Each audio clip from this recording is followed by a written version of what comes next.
The following podcast is a TJ DeSantis production. Comments, questions, and inquiries can be sent to DeSantisProd@gmail.com. Are you talking shift? We are. It's time for the We're Talking Shift podcast. Now. Here to talk shift, Loree Bischoff. We're Talking Shift. Hello, everyone. I'm Loree Bischoff. Welcome to the podcast where my guest du jour and I talk shift because the antidote to feeling stuck, you guys, begins in our mind with a shift in our thinking. Most of my guests have, at some point in their life, gone rogue and made a radical shift that completely altered the course of their life.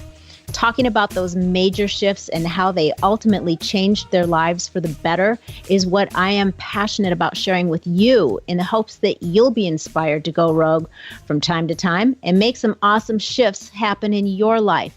Today's Going Rogue guest is the author of How to Not Be a Miserable Cow. Yes, it's Alison Capra. Now, Alison is not only a writer, but she's a producer and a creator. She's devoted to telling the stories that take her behind the scenes, off the grid, and up the next mountain. She has her own podcast as well called How to Not Be a Miserable Cow.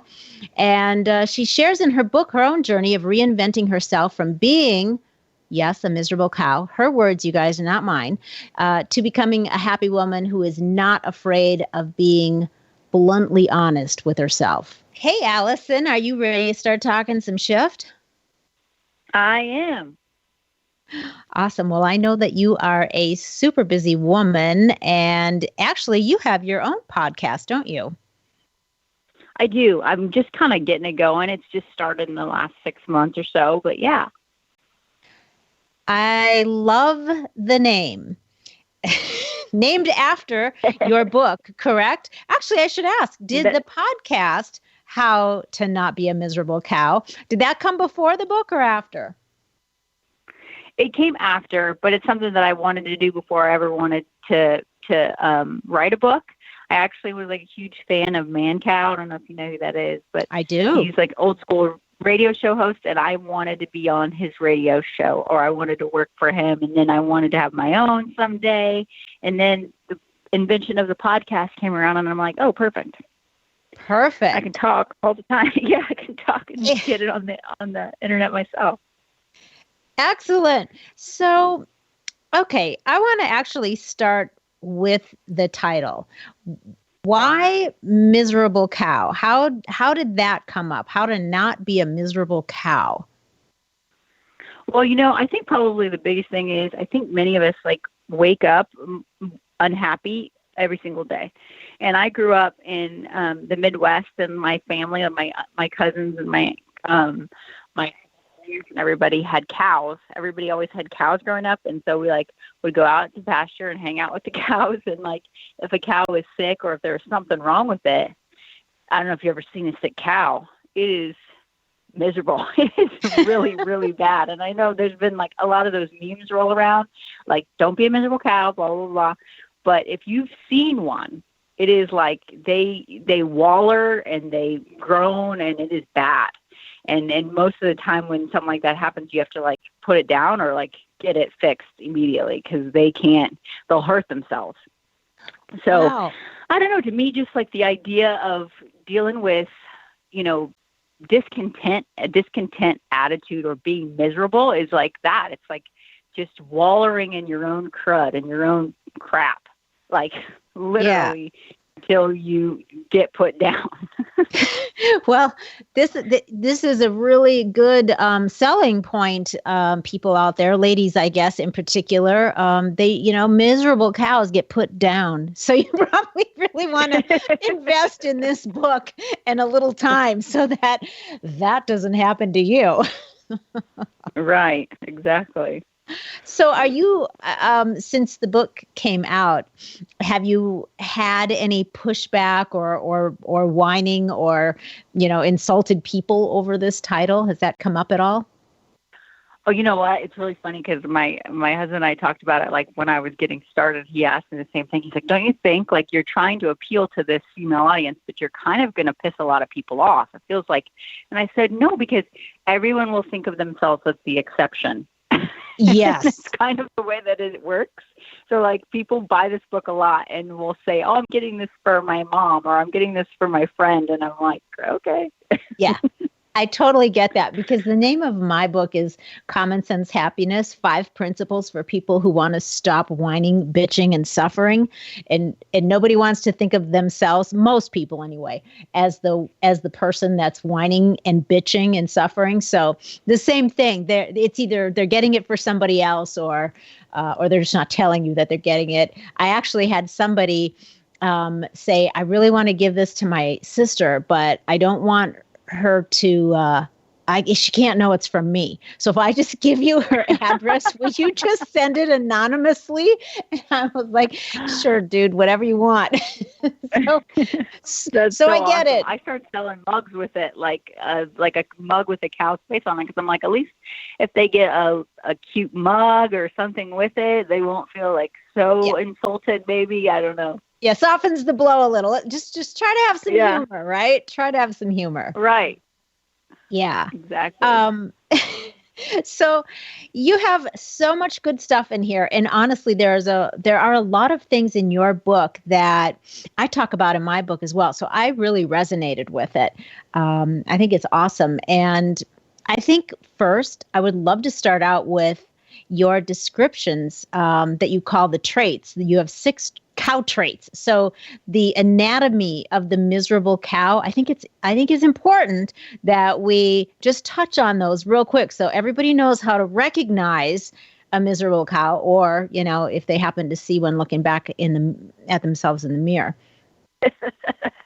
Isn't that the truth? That's so scary. But it's like, you know, I kind of came to this stuff because it's stuff that I feel like we all have to kind of deal with. And it's like you say, like you always talk about is that shift.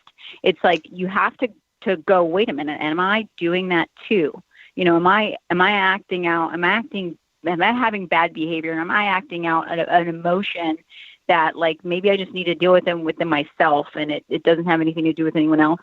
And I think, you know, one of the big things, like a lot of this stuff, like I've gone through a lot of things, but there's always people who've gone through worse things than you. And I mean, I don't know your backstory, but you probably have some really hard things.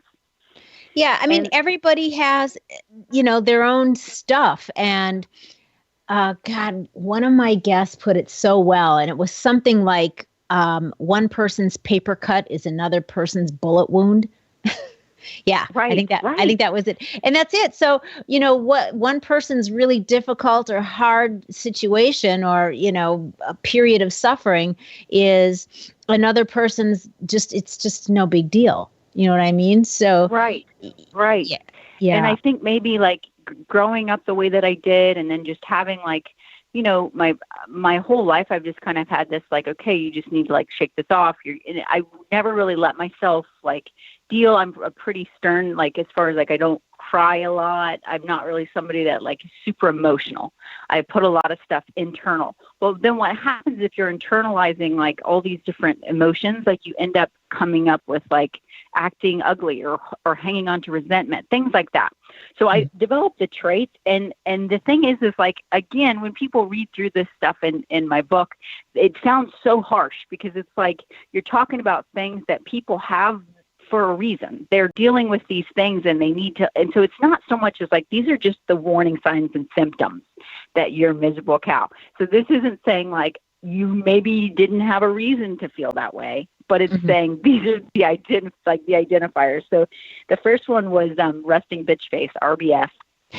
And, you know, I love it. I laughed when I read that.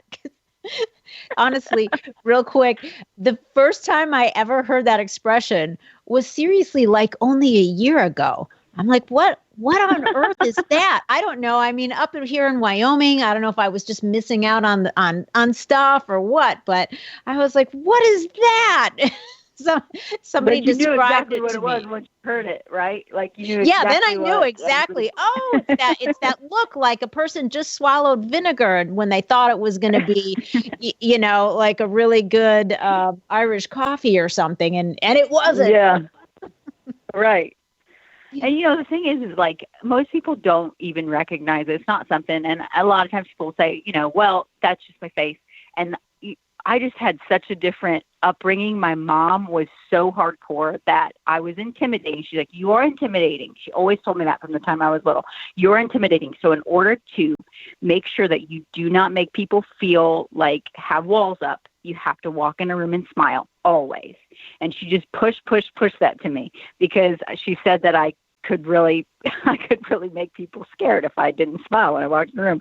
So for me, like that one, if I catch myself doing it in photos and stuff, I'm like, oh my God, like that's just awful. And you don't want to have that like snarly face. It makes you have wrinkles. Like it's something that if you're doing because you're bitter about something, like then maybe you got to deal with that. Like what's causing you to be so haggardly looking? Right.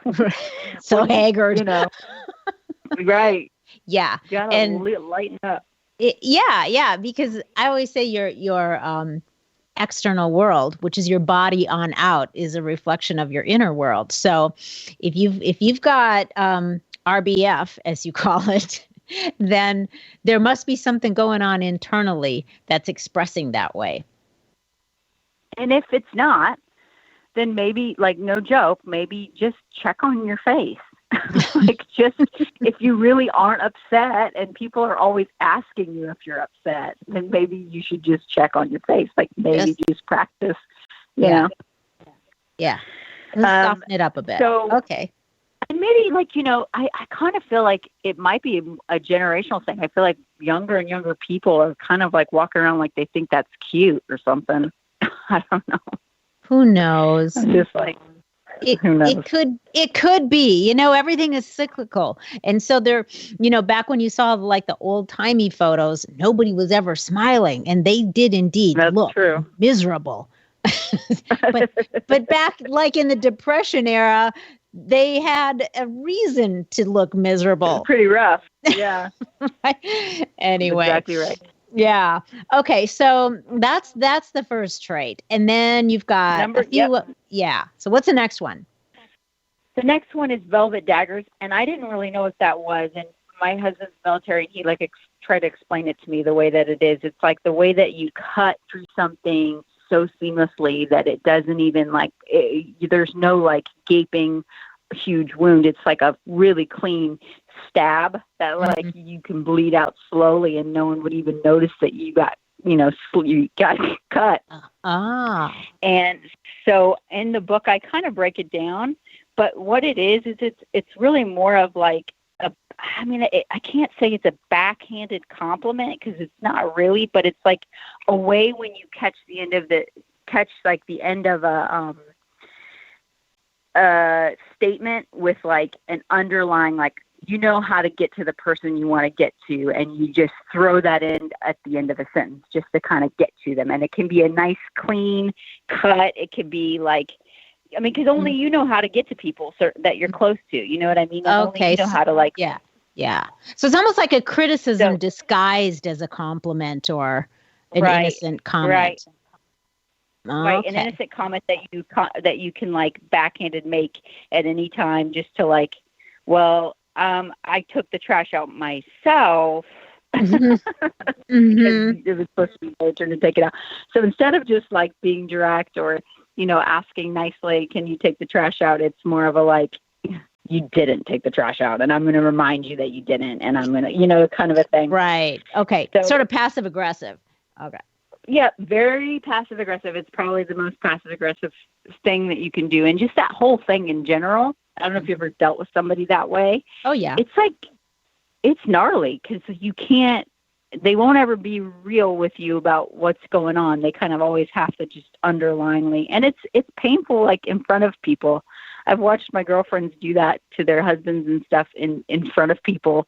And they think it's cute, and it's not. Like, nobody thinks it's cute.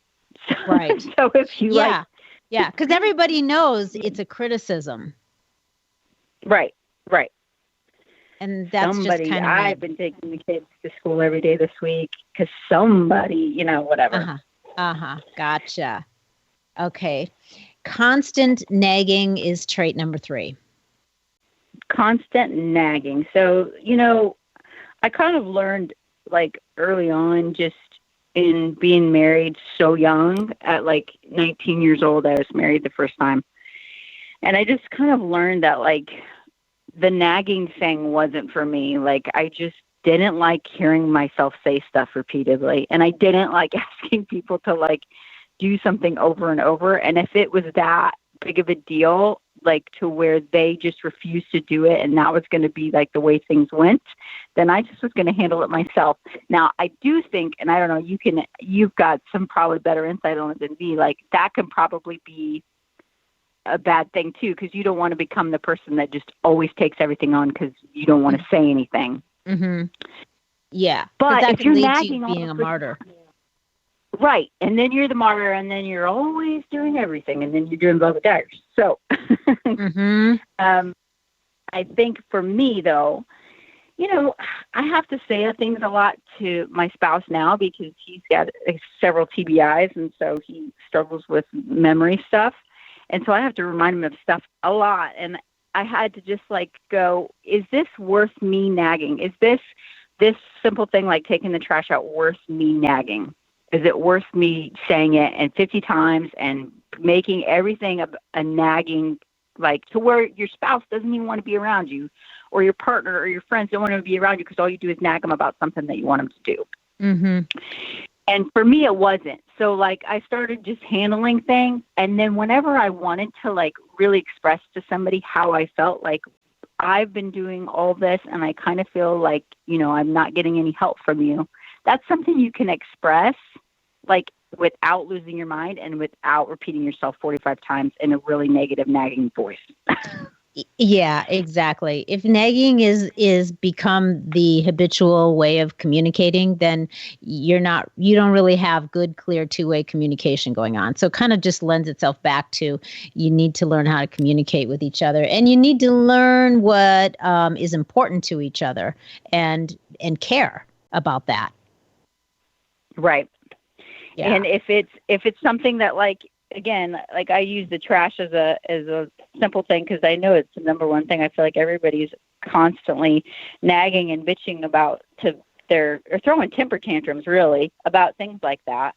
Mm-hmm. Like I kind of was getting to a point where I was just getting overwhelmed with keeping the house together. At my house, I've got stepdaughters and then, you know, my husband. And then we usually have people like right now we have people staying with us since the hurricane. And like our house is just like full of people all the time. And it's been that way my whole life. And like, I kind of feel like I'm like the only one doing stuff. And I was just like frustrated constantly. And then I'm like, you know what? I'm going to just pay somebody to come and help me and stop being a martyr. Like you said, yeah. And just stop with all, you know, because it's not worth your sanity. Yeah. Yeah. I think there are some things that if communication isn't going to solve it and just a mutual understanding, then you go to the next step and you go, well, how do I solve this for myself? And that doesn't, you know, require the involvement or consent of the other person. I'll just solve it. And then we'll be done with that and move on to some other things and not let it steal all of your energy and your focus. Right. And not take it personal. You know, like I feel like so many people take things like that personal. It's like, you know, maybe it's just not personal. You need to let it go. Right. So the next one is complaining, which I feel like is way worse than nagging because like nagging is like, okay, you're hitting one person up about something you want from them. Complaining is just like spewing negativity into the air, you know, for everyone to hear, like sharing your every discomfort or every, you know, and I feel like, you know, it's like the number one thing, and I know it's snarky, I shouldn't ever do it, but like whenever people say like the words, oh, I'm so hot, I'm just like obviously like it's the middle of July, we're all outside, we're all hot, but like is it worth it to just vent? Like do you just need to vent like how you're feeling to everyone? I feel like you might be a miserable cow if you need everyone to know how hot you are or how upset you are about the way that somebody treated you that day or how, you know, whatever it is, the complaining is just so contagious. And if you ever have a doubt of that, stand in a grocery store line and just make one negative comment about something and watch how quickly everyone behind you jumps right in. Yeah. It's there's a lot of common ground there. People are not shy about letting others know how their level of discontent over everything, and then it's like a very magnetic current that everybody is drawn to. Interesting. And it's so like to me, it's just gnarly because like my parents always just say like stop complaining. Like we absolutely will not tolerate complaining if you're upset about something or you want to talk to somebody. And then one thing they used to do is like have me express myself in like a note or a letter, so that like I could get my feelings out on paper without just like spewing, complaining, everywhere I went. Right. That's a good idea. Express yourself in private on paper and don't subject everybody else to it. Yeah, I like that. And it's one thing, if you're coming to a solution, that's something else. You know what I mean? Like, right. If you're looking for solutions, then that's something different. But just steady streams of complaining, it's so bad. Oh, sure. And that's a big difference. Makes nobody want to be around you. Yes. Yeah. Complaining for the sake of complaining and making sure that everybody knows how dissatisfied you are is one thing, but it's different if there's an issue that needs to be brought up for the purpose of finding a solution. Totally different things. Yep. Okay. All right. And then we have two more traits, jealousy, and then the last one is entitlement. Yes. And those are probably the two worst things, I think. And I mean, everybody deals with it, and it's normal to feel jealous. I feel like it's normal for us to have little tinges of that, but we have to deal with it, because otherwise, like, it can really screw up relationships like bad. Right. I've had this rule, and I wrote it in the book. If anybody ever goes, "Oh my God, I'm so jealous," whenever I tell them something great about that it's happening, or whenever I'm like, "Oh, we're going on this trip," and they say, "Oh, must be nice." I'm like, I think I don't want to be that close to you anymore, because I think you maybe don't want good things for me, Mm-hmm. And I've got that a lot throughout my life, just because I've gotten to do some really great things, and having people be jealous. Like if you're really somebody who deals with jealousy, and it is something that like you feel a lot, like you've got to deal with that. You got to deal with why you're so obsessed with what other people have, or Mm-hmm. to what you don't have. Right. And that kind of leads into entitlement, which is like you believing that you deserve something for any reason. The sense of like something is something that you deserve. Mm-hmm. It's just, for me, like I can't tell you in my life how many times I've just dealt so strongly with like not getting what I thought I deserved. Like, whether it comes to marriages or relationships in general, just friendships, I felt like I've always been the friend that just gives and takes care of people. And then I end up feeling like I was entitled to receiving that back. And you can't give of yourself that way and expect that same thing back, because people have their own stuff going on. Mm-hmm. Same thing with just even your kids. I mean, and I'm sure you know better than me, like you've got great kids, like it comes to like when you're trying to instill that into a kid, like they feel like they deserve things because they have things to start with, and like we grew up in this country where everybody has like so much more than anywhere else. And in their mind, it makes us as a whole, as a culture, feel like we're entitled to certain things. Mm-hmm. But the truth is that we're not. We really aren't. Even when you work hard for stuff, sometimes you still don't get what you think you should get. Sometimes you still don't get what you deserve. Yeah. It's not a fair world. That's not the way that it works. Right. Yeah, that's interesting. And we could probably spend a good solid hour or two just on entitlement alone. It's an interesting wave that has swept through I think the younger generations even more than ever before. And, there's certain aspects of entitlement that I think everybody is entitled to certain things. Like you're entitled to certain rights, like the right to pursue things. You're entitled to be a happy person. You're entitled to things, though, but not at the expense of other people. And for me, that's a big thing that's missing. You know what I mean? In the mentality of a lot of people with an entitlement mentality. It's just that's an amazing point. And so, like, what would you say? Maybe even just since you were in your 20s and 30s, that has been the biggest change with just entitlement. Like, what do you think that it is? What do you think's brought it about you? Well, I think that each generation has done better and better than the one before in our country.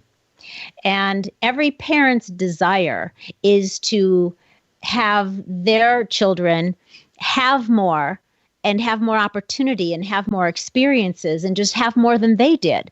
I think most emotionally stable, sound people want that for their children. But I think where there comes a problem, and the tricky part is when, as a parent, you start to forget that there are certain values like work ethic that should come along with that, so that, yes, you want to give your children everything and under the sun. Don't we all want that? We all want to have amazing things and experiences, right, and have the best of everything. And there's nothing wrong with that.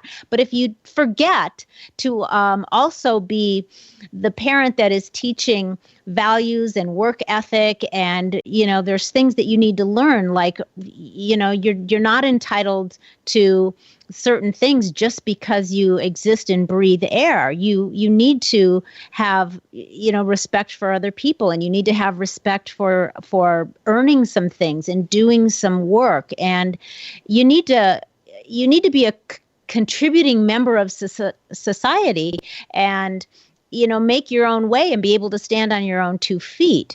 Now, obviously, that's a generalization, because there are some instances where people aren't able to do that. And we have systems in place to help people like that. But for the most part, people need to be able to go out and rise to their own potential of their own volition. That's my thought. Right. And that's really, really good, because that's like, so the reason that I wrote this book, it kind of came to me, mostly because I was just watching so many of my close friends, in our 30s. I've been, married now 3 times, divorced twice. So many of my friends, we were getting married so young, everybody's getting divorced. And I was watching kind of this cycle happen of my close friends in our 30s, kind of with everything coming to a crashing halt in their lives. And if it wasn't, it was almost like, God, everybody's just like, well, they just get divorced already. Like they never stop fighting. They never, and I just wanted to dive into what it is within this time and in space of where we are in history that is kind of making this. It's almost like the people are a little disillusioned about what relationships are. Mm-hmm. And I feel like this book is a lot about divorce and relationships, but I think one of the main things is people are under the impression that they're entitled to happiness.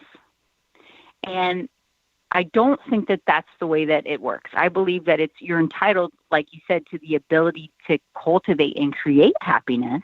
Right. But you're not entitled to feel happy every day. That isn't something that you just were born with. Oh, I get to be happy every day. And I think everyone kind of has this idea, and I know I did, getting married very young and to the wrong person.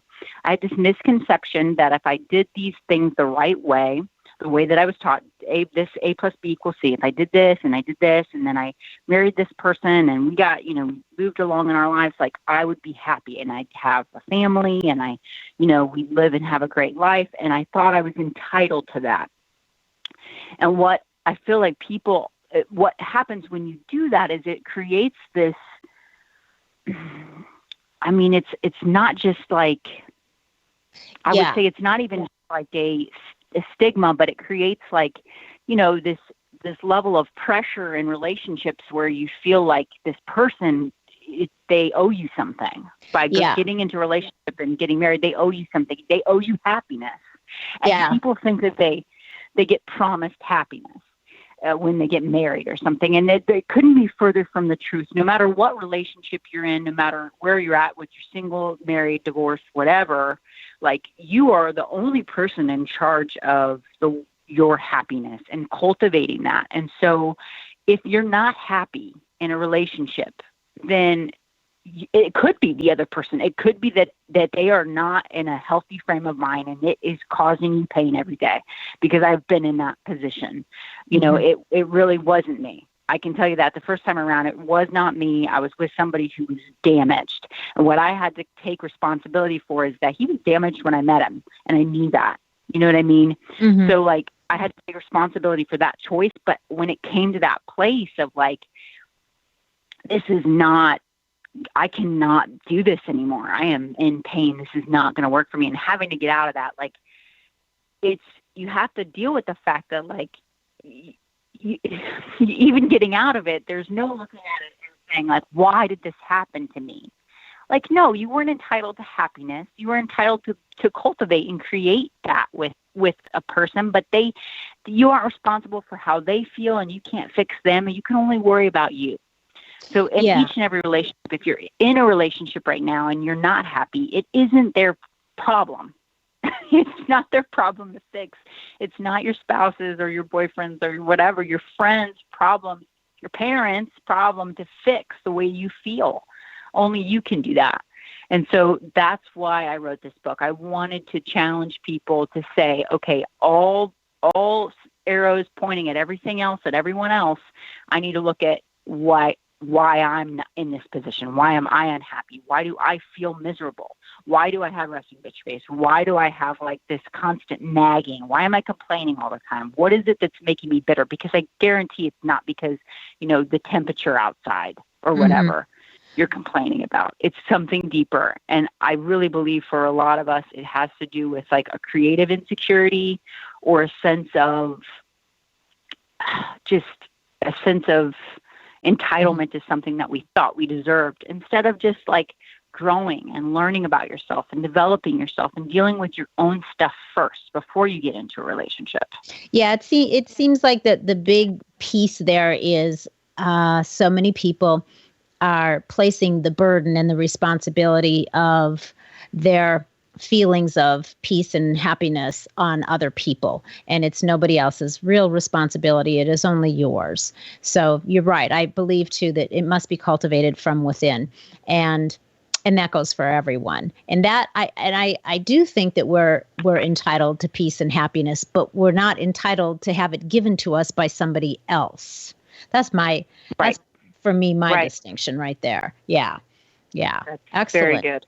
Yeah, good stuff. So, chapter 2, we talk a lot about, or you talk a lot about the culture of discontent, and we actually have touched a little bit on that. But I think one of the big ones here, and there's 5 really good reasons. I think the one, I'd like to go on. I'd like to talk about all of them, but I want to make sure we get everything in here. So I think the one about being easily offended is that's a strong one right there. Oh, yeah.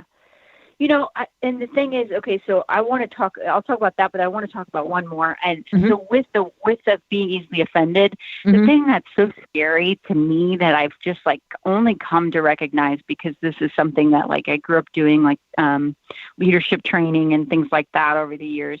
And it's like, it's easy to spot, like you talk about perspective shift. You could be, like, out on the street taking a run, and you pass a friend, right? And you wave at them, and they don't see that you waving at them, right?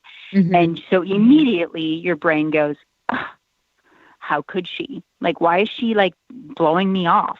Yeah. Like, I always, you know, you start going through all the reasons in your head of why she's a bitch. Yeah. And then you maybe didn't know the perspective switch is that maybe she just got, like, a complete call that somebody in her family died, and she's just over there, like, freaking out and tried to go for a run to clear her head because she's so upset, and she didn't even notice that you were there because she's got a million things going through her brain. Like, you have no idea what people are dealing with. And so for you to take on an offense is really, you're screwing yourself. It's the number one reason that you're like screwing yourself. You will be discontent always if you are easily offended, because there's a million ways to be offended. And it really all comes from just your perspective of the way somebody handled something. Yeah, I think that's a really good point. And that's a great example, too, because when somebody doesn't show up the way that we think that they need to show up in order for us to be okay, we create stories about why they're showing up that way. So we create a whole story in our head about why this person is not showing up the way we need them to be okay. And then we justify reasons for feeling offended and not feeling good. And yes, if you are somebody that has the habit of being easily offended, then you're going to be miserable for your entire life, because you'll always find what you're looking for. You will always find a reason to be offended. No matter what you do and where you go, it's going to be there. And you know how people are. We always find what we're really searching for. Yep. You can turn anything into the answer to your question. That is for sure. Yeah. And it also means your focus is way too much on what how other people are behaving and not enough on yourself. Right. Exactly. Yeah. Well, so the other one that I would want to talk about in that group is the creative insecurity thing, because I feel like for women, it is one of the number one things that women deal with, because for whatever reason, I find like a lot of my girlfriends and friends like that, like over the years of so many people, like they will kind of just give up on whatever they thought that they wanted to do with their life because it's hard, or they don't see a clear path, or they have insecurities about getting somewhere.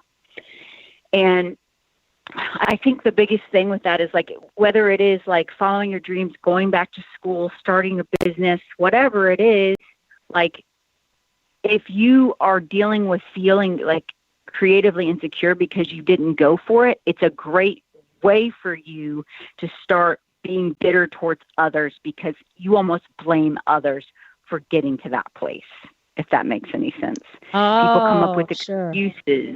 Sure. They come up with excuses for not doing what they wanted to do with their lives, and then they're bitter and miserable because they didn't do it and they didn't see it through. And I find more often than not, it's women that do that, because men don't have a problem a lot of times just going out and doing what they want and grabbing what they want. And I find that it's usually women who don't. And that's super sad to me, because it's like, less and less women are developing their skill set and going out and going for it at a young age. And it seems like a lot of them are going for it later in life, but maybe they're having kids early, or they get distracted by a guy or whatever. I know for me, that's what it was. It was just getting distracted by men all along the way. And I mean, I think that's probably pretty common. It's like, I'm doing good. Oh boy. Oh. I was just very boy crazy since I was young. But, and you asked me a question about going rogue in a situation in my life where maybe I, had a great perspective shift and just went for something and didn't let anybody hold me back. And so I was going to share a moment, and it's kind of funny, because it's like I was so young. I was like 5th or 6th grade, I want to say. That is young. I grew up in. Yeah, it is really young. It is. But I remember it like it was yesterday, because it made such an impression. And honestly, I think about that moment all the time. Anytime I catch myself, I refer back to that moment. So I grew up in a very, we did lots of missions trips. My parents were pretty wild and outspoken, and they were partiers before they got saved and became pastors of a church. So they just kind of shifted their party lifestyle into a people lifestyle. They're just about hanging out with new people, making friends, going all over the world. My dad was taking me diving off of cliffs when I was 10 years old. I just never had a lot of fears about much. But I definitely just going through stages, going through puberty, all that stuff. I didn't have a great self-perception right away. I wasn't quite sure who I was. Obviously, I guess no one really is at that age. Right. And I was like super, super chubby little girl. I mean, I had braces and headgear and covered in freckles and like everything that you can think to like just make me the biggest awkward goofball in the planet. The school I went to had this singing group that was doing live performances all over the state, and it was a pretty big deal. I remember my teacher showed us the clip of Sister Act 2 where like all the kids are in robes, like choir robes, and then they break out of their choir robes and they like do all this crazy dancing and stuff. Mm-hmm. And she was like, "This is what I want you to be."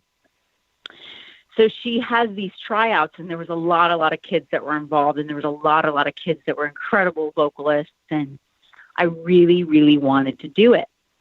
And I mean, I was like this gangly, ugly little duckling.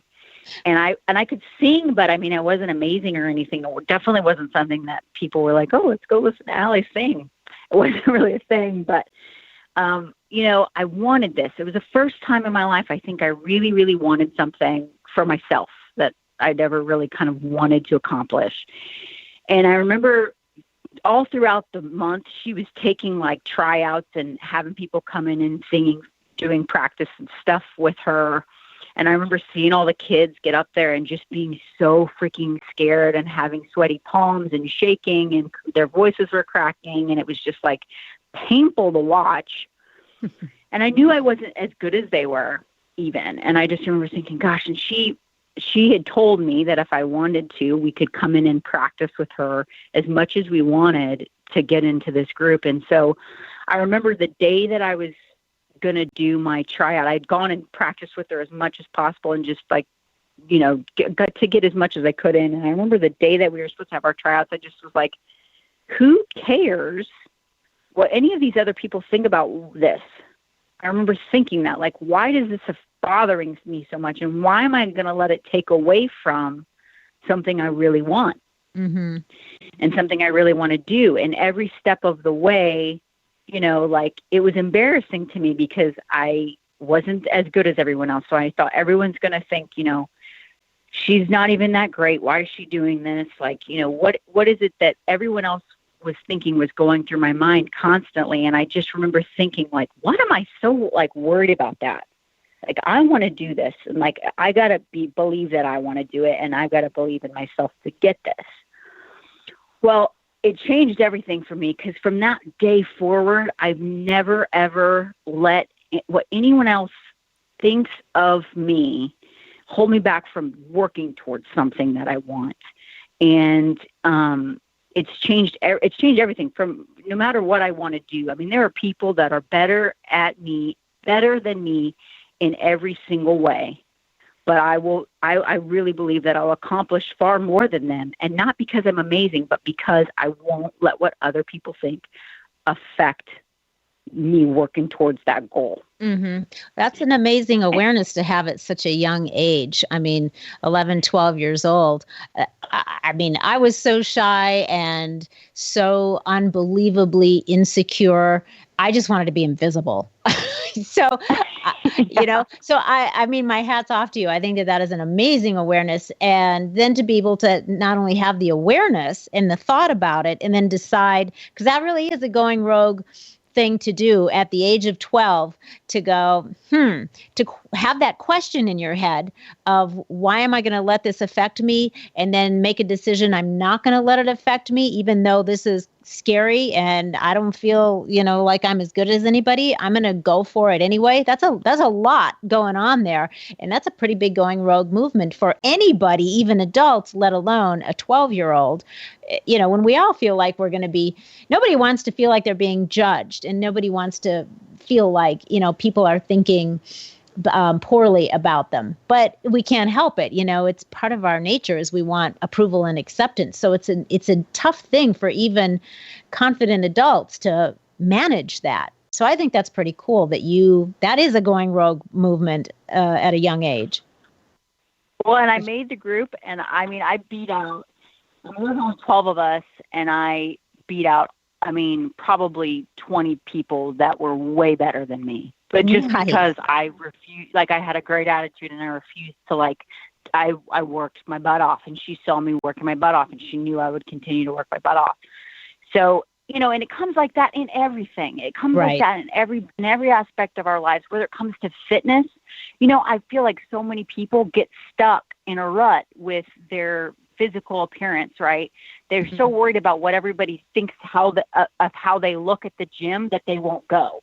And it's like, I came to that same thing. I remember I was doing, like, I'd gained some weight and I wanted to get back into the gym and I wanted to do some squats and stuff like that. And I had like a hoodie on. It started getting hot. I took it off. I'm like, maybe I should wrap it around my waist. I don't want anybody to stare at me while I'm like squeezing my butt cheeks together doing squats, Yeah. And then I had that direct moment, that flashback in my head of like, no, I'm not going to let what anyone else thinks of me while I'm working towards my goals affect me. And I took my sweatshirt off and I was like, no, screw that. I'm going to get after it, because that's what it takes. That's what it requires. If you want to go rogue, if you want to take on something bigger and better in your life, and you don't want to be miserable, you have to release those insecurities, and you have to not care what other people think about what it's going to take to get you through that process. Because nobody's arrived. You know what I mean? Like, everybody thinks that there's a moment of arrival, but there's not. It's a journey. Right. The destination is like a mirage. It's right. You see it and you think you're getting closer, and then right where you think it's supposed to be and you've arrived, there's a new mirage out ahead of you. So it's like a continual journey. And there is no hard destination. And boy, if you hit a hard destination and you feel like you've checked that box and you've hit your goals and you're done, that's scarier than anything. Because if you're not going to reach for the next level, there's always a next level, right? And if you think that there isn't one, and you've reached your highest level or your last goal, then you stop growing. And when things stop growing, what happens? They die. They perish. So it's not a good thing. The mirage is good. The mirage is your friend. As long as you keep going for it. It's all along the way, man. Like, it's all along the way. It's the getting to. That's where the growth is. And so, like, I feel like people too often, like, I've even wrote that in my book. So often people just want to look like this person they see in a picture, or this idea of fit and healthy and whatever. And it comes down to like, well, you're not entitled to look that way. You have to work for it. So if you want to look that way, you work towards that goal, then like all along the way, it's going to be like, there's going to be some excruciating growth, but like that's part of the process. And that's how you're going to get to be that, like to really exude who you are, and not just like look like a fitness model, but be a fitness model or whatever it is that your goal, ideal, whatever, Yeah. Yep. Exactly. Nice. So we have, let's see, you've got chapter 3 is Love is Not a Possession. And I think, there's a lot of great stuff in there, because that's a really good point to make. And I think it's a very confusing for a lot of people, especially I think when you're younger. You do kind of take love as being something that you get to own. And that's, boy, I don't know. We've only got like 10 minutes. I don't know if we should get into that one too much, or we're going to, you know what I mean? That's a good one though. Yeah. Get in there and read it for sure. If you have any kind of issues with that, but it all comes down to, for me, just that it is really just you're a free agent. Everyone's a free agent, and everyone is totally capable of making their own decisions. And if somebody doesn't want to be within you anymore, they're not required to be, no matter what the paper says. So treat each other well. Yeah, I always say you have to be each other's biggest fan, and that means you have to let and encourage the other person to grow. And I think a lot of people are afraid to do that because they're afraid of change, because they associate that with potential loss. So rather than encouraging their partners and cheering them on to grow and rise to their highest potential, they want to keep them, just as things are, because that rising to your highest potential means things are going to change. And people are afraid of change. Most people are afraid that if things change, they're going to lose something, that they're trying to hang on to. So that fear of loss keeps them wanting to possess things and keep them just as they are now, safely as they know them and recognize them. And the truth is like, you got to let people be free and be who they are. Because if you don't, like, that's when you're going to suffocate the relationship. So it's so, I mean, I just know from, like, I've felt both ways. I've felt that sense of, like, fear and insecurity. And then I've also been on the other end of it where I've just been, like, totally stifled and felt like I couldn't even be who I was because I was in a relationship that was just so possessive. And it's like, nobody wants to feel that way every day of their life. Yeah, that's not a way to live. And, I really encourage our listeners to read the book, because I mean, we're just skimming over the surface of, some really great points about recognizing things within yourself and then having a roadmap that you've laid out in order to make changes so that you can be happy and at peace and, create the life experience that you want. But woven into all of these wonderful pieces of, strategy and advice that you've learned on your own journey is your story in there. And it's, it's pretty riveting. And you had what sounds like a pretty abusive relationship that, really did a number on you. And so you're not just, talking from a place of, intellect. You're talking, you were boots on the ground experience here in some pretty rough places in your life. And so I think it's definitely intellect.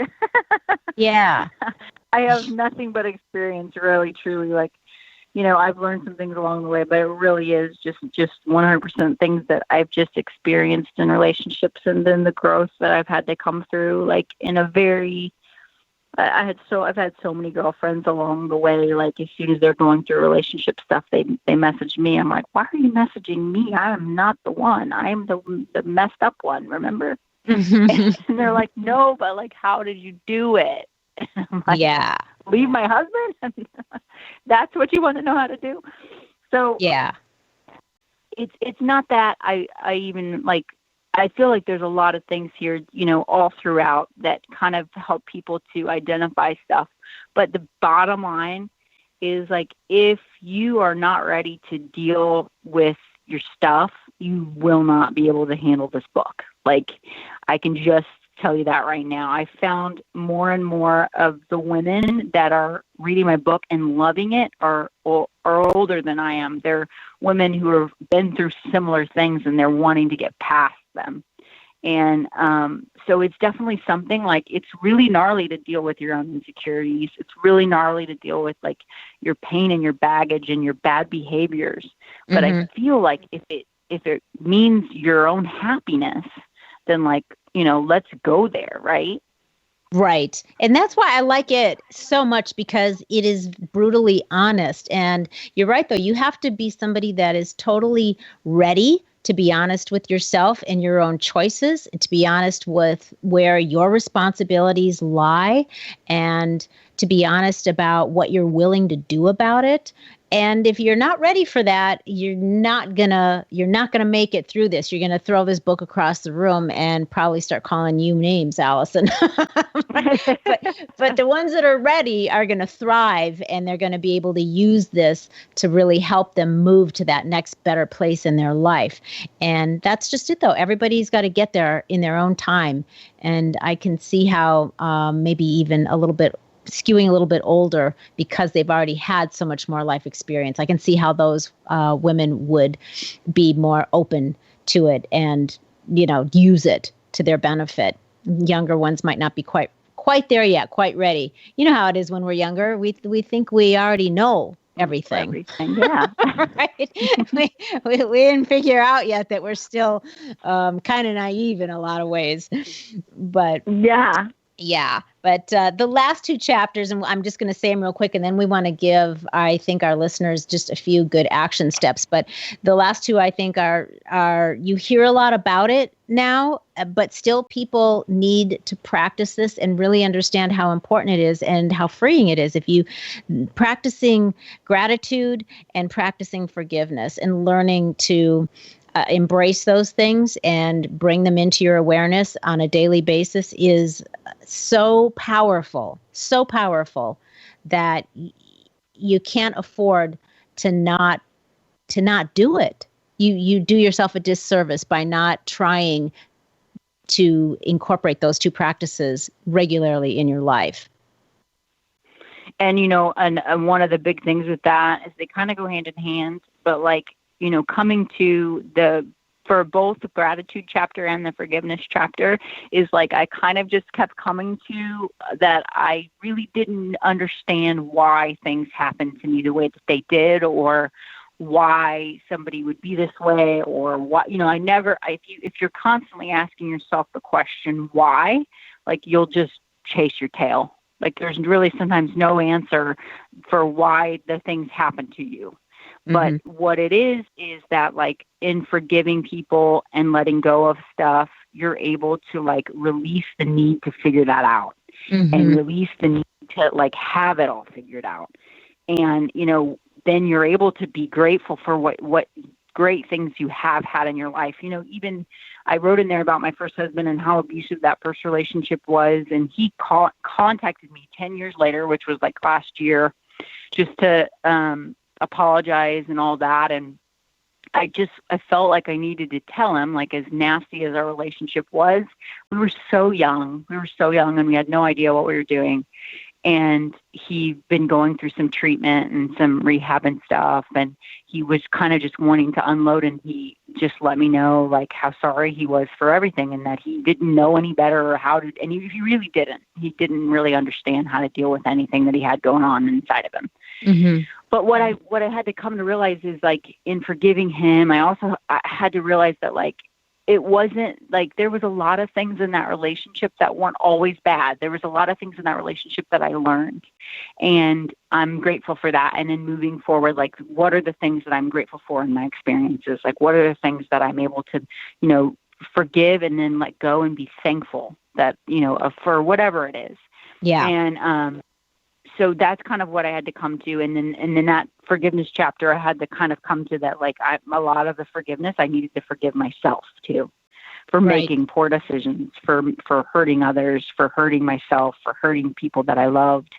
And before I really even could forgive everyone else, sometimes I had to realize that maybe I just needed to forgive myself first. And so that's a big part of it. And you really won't be able to move past being miserable if you don't forgive.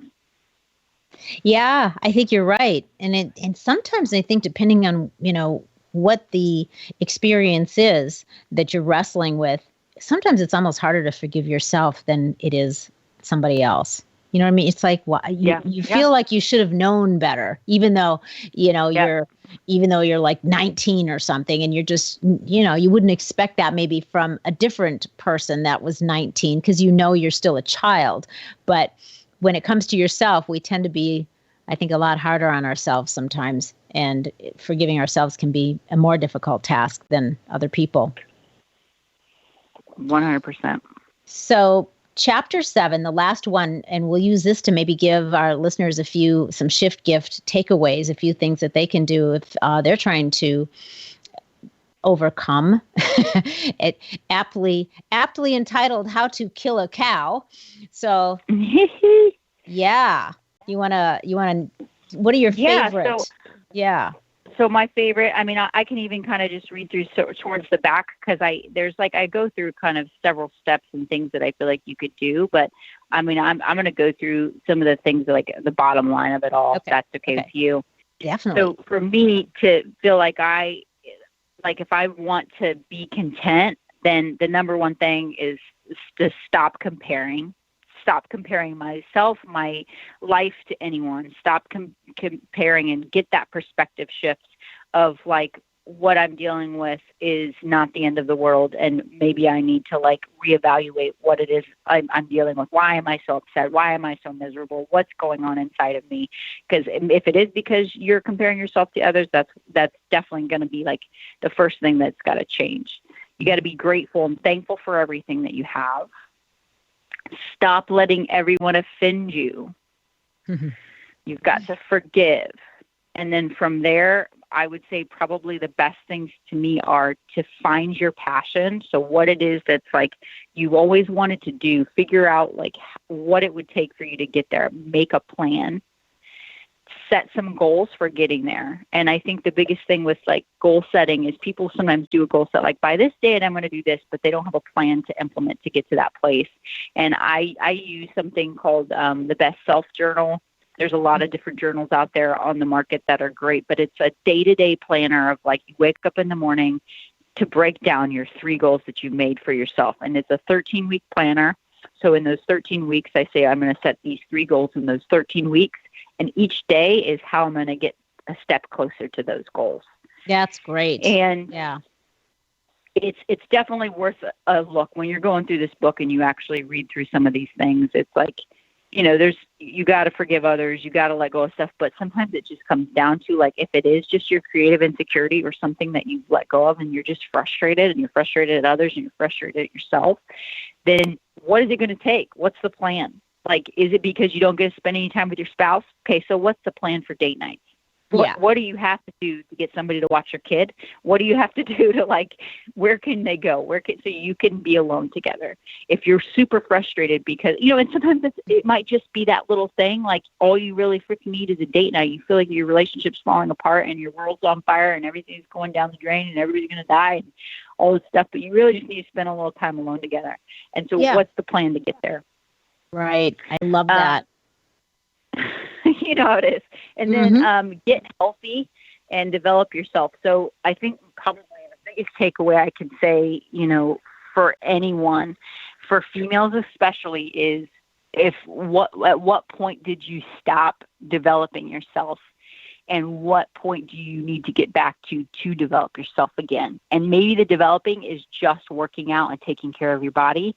But if there is something that you want to do that you've always wanted to do and you continue to put yourself on the back burner, and women do that so frequently, what would it take for you to put yourself back on the front burners and go, okay, I'm going to make this step. I want to develop a skill set again. I've always wanted to do X. Well, what would it take for you to do that? Do you need to go to an online class? Do you need to like figure out a way to get to a class on campus once a week? Is there somebody that you could, like, whatever it is there somebody you need to talk to about developing an idea? You've got to tap back into the things that you have always wanted to do, because that could really be the number one reason you're miserable. You're holding yourself back from something that you've always wanted to do. Right. I think that's true. I think that is one of the most important things is developing yourself, because it is one of the most powerful human needs is we need to grow.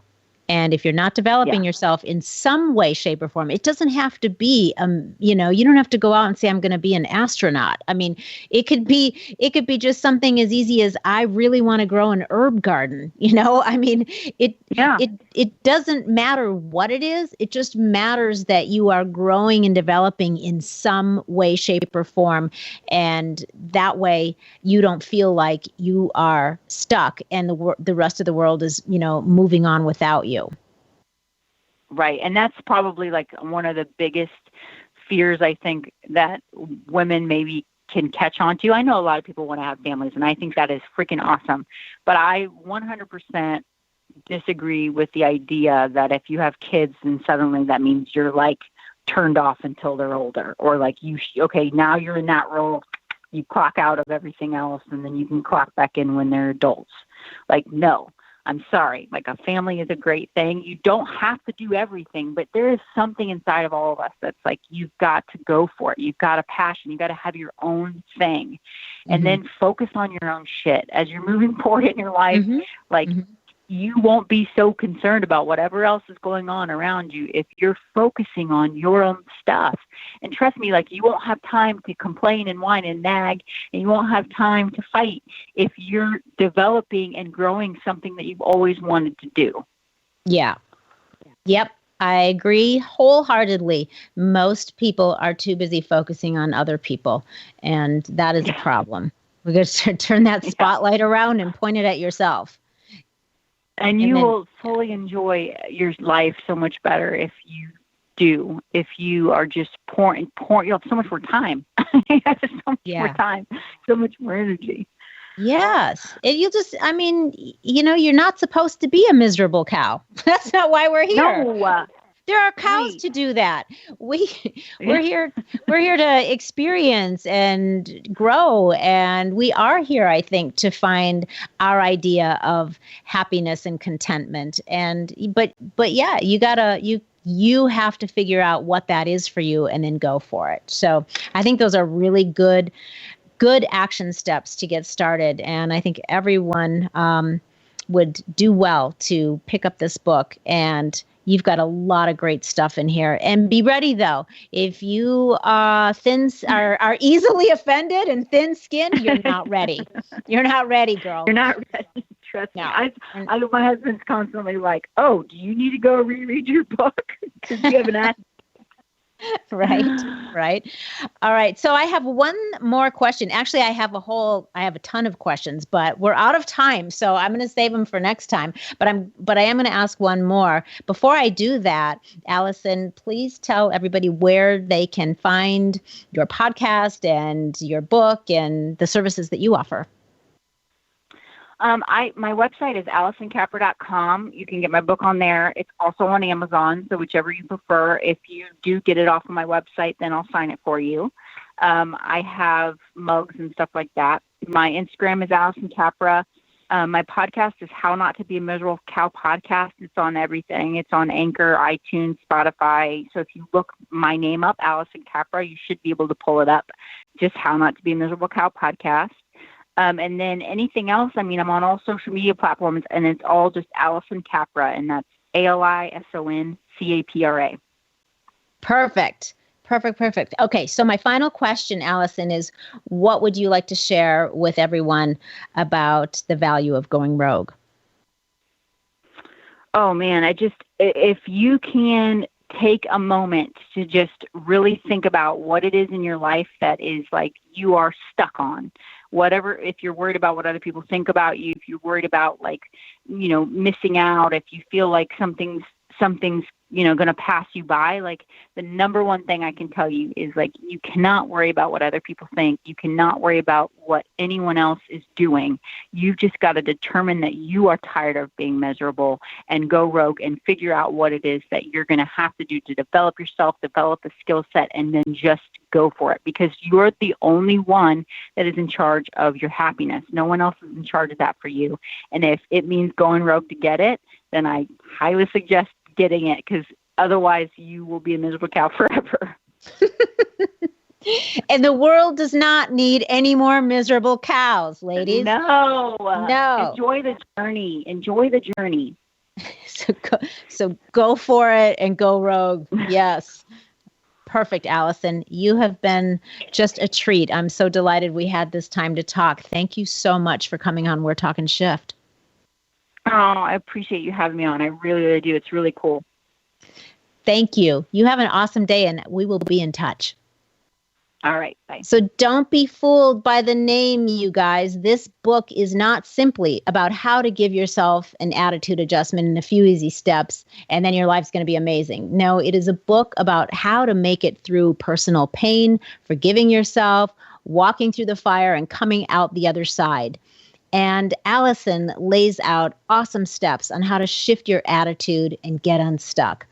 I like that it's a no frills, no sugar-coated, call it like it is type of book that is perfect for people who are seriously committed to changing or improving their life. So if you would like to share your thoughts, I would love to hear them. please leave me some comments and give me a rating, please. I would be so grateful for that. It really helps me out. Don't forget to subscribe if you haven't already so that you know when each new show is coming out. If you are trying to make some shift happen in your own life and you would like some private coaching with me, you can find me on Facebook or through the We'reTalkingShift.com site or LoreeBischoff.com. Thanks for listening, everybody. Until we talk again next week, stay feisty, my friends. Go out and make some shift happen, will you? You too, Gary V. The preceding podcast was a TJ DeSantis production. Comments, questions, and inquiries can be directed to DeSantisProd@gmail.com.